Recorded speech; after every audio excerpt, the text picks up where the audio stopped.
Hello दोस्तों, मेरा नाम अमन कनौजिया है और आज मैं क्लास 12 का chapter number 1 relation and function पढ़ाऊंगा। तो जिसे हिंदी में कहते हैं संबंध एवं फलन। संबंध एवं फलन आप लोगों ने क्लास 11th में पढ़ा होगा। संबंध एवं फलन संबंध पढ़ा है। तो इसमें संबंध क्लास 12th में आपको संबंध के प्रकार पढ़ना है।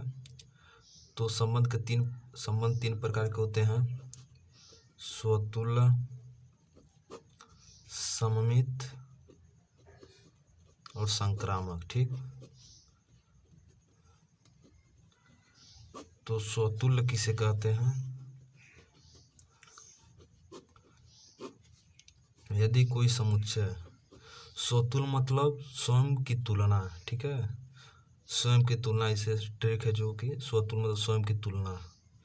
यदि कोई समुच्चय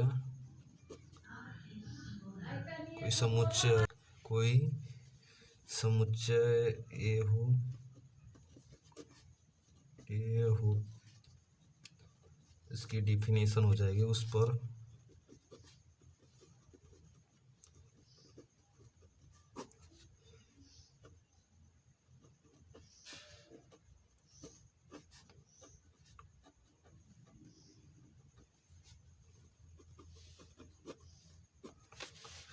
यदि कोई समुच्चय ए हो तो उस पर परिभाषित संबंध 8 स्वतुल्य होगा। अब तो यदि फॉर क्यूरी, इसे फॉर क्यूरी बोला जाता है, एक्स बिलोंग टू ए। ठीक, ए जो कि एक समुच्चय होता है और एक्स कोई अवयव है। ठीक, यदि एक्स अवयव ए में हो, समुच्चय ए में हो, तो एक्स बिलोंग टू आर होना चाहिए। ठीक, मतलब स्वयं का प्रतिबिंब होगा। जैसे एग्जाम्पल के तौर पे मैं आपको समझाता हूँ। तो मान लीजिए कोई समुच्चय ए ले लिया जिसमें अब 1 2 3 है। तो आर में स्वतुल्य होने के लिए 1 1 भी होना चाहिए, 2 2 भी होना चाहिए, 3 3 भी होना चाहिए। ठीक, तब ये स्वतुल्य होगा। यदि मान लीजिए 1 1 हो, 2 2 हो और 3 3 ना हो तो स्वतुल्य नहीं होगा। 1 2 3 हो तो स्वयं का प्रतिबिंब होना चाहिए। स्वतुल्य मतलब स्वयं की तुलना। 1 1 भी होना चाहिए, 2 2 भी होना चाहिए, 3 3 भी होना चाहिए।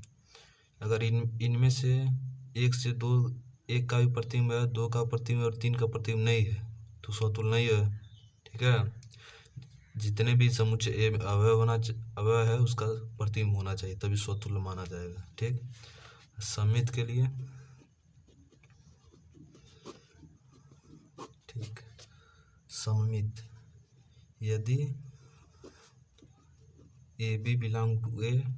ठीक, ए बी बिलोंग टू, यदि समुच्चय ए में ए बी है तो जो संबंध है उसमें ए बी होना चाहिए और ए बी का उल्टा भी होना चाहिए, B A belong to R, not करें बिलोंग टू आर। ठीक, अब एग्जाम्पल देखते हैं। मान लीजिए कोई 1 3 5 है। ठीक, 1 3 है, मान लीजिए समुच्चय ए में 1 3 है तो आर में 1 3 भी होना चाहिए और 3 1 भी होना चाहिए, तब ये सममित है। ठीक, उल्टा जरूर होना चाहिए। संक्रामक के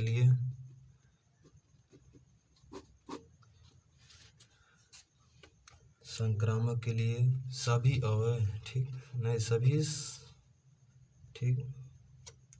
सभी संबंध संक्रामक होते हैं। ठीक, सभी संबंध संक्रामक होते हैं। ठीक, सभी संबंध संक्रामक होते हैं केवल, ठीक, तभी नहीं होगा, केवल तभी नहीं होगा उस स्थिति है यदि A B C belong to A है, ए बी सी कोई अवयव है जो समुच्चय ए में है।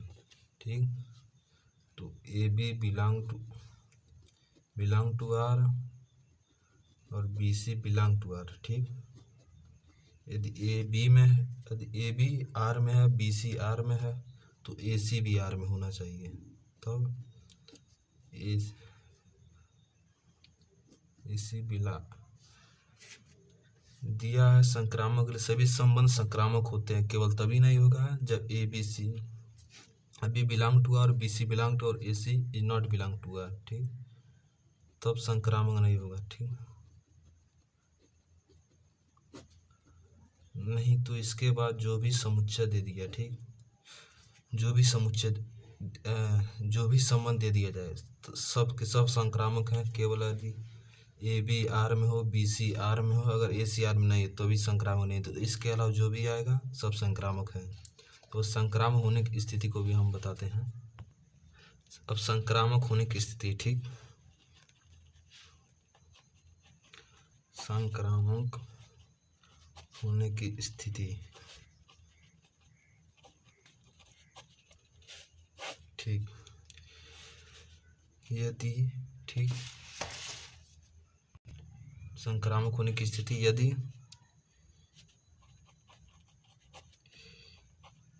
A B belong to R है और B C belong to R है, ठीक, बिलोंग टू आर है, तो ए सी भी बिलोंग टू आर होना चाहिए। यदि A B belong to R है, B C belong to R, A C belong to R है, तब संक्रामक होगा। यदि नॉट बिलोंग टू आर तो संक्रामक नहीं है। ना होने के लिए सिर्फ एक स्थिति है कि not A C is not belong to R होना चाहिए। होने के लिए सिर्फ दो स्थिति है, A B belong to R, B C belong to R, A C belong to R, ठीक। पहली स्थिति ये हो जाएगी, जो इंटर में पढ़ना है वो स्थितियाँ बता रहे हैं आपको। और दूसरी A B belong to R है मान लीजिए, और B C is not belong to R, ठीक, तो संक्रामक होगा, ठीक। क्यों होगा? क्योंकि A B belong to R है, B C is not belong to R. जब बी सी आर में है ही नहीं तो ए सी देगा कहाँ से? इसलिए संक्रामक होने की दो स्थितियां हैं, दो ये हैं, और ना होने के लिए आपको बताया है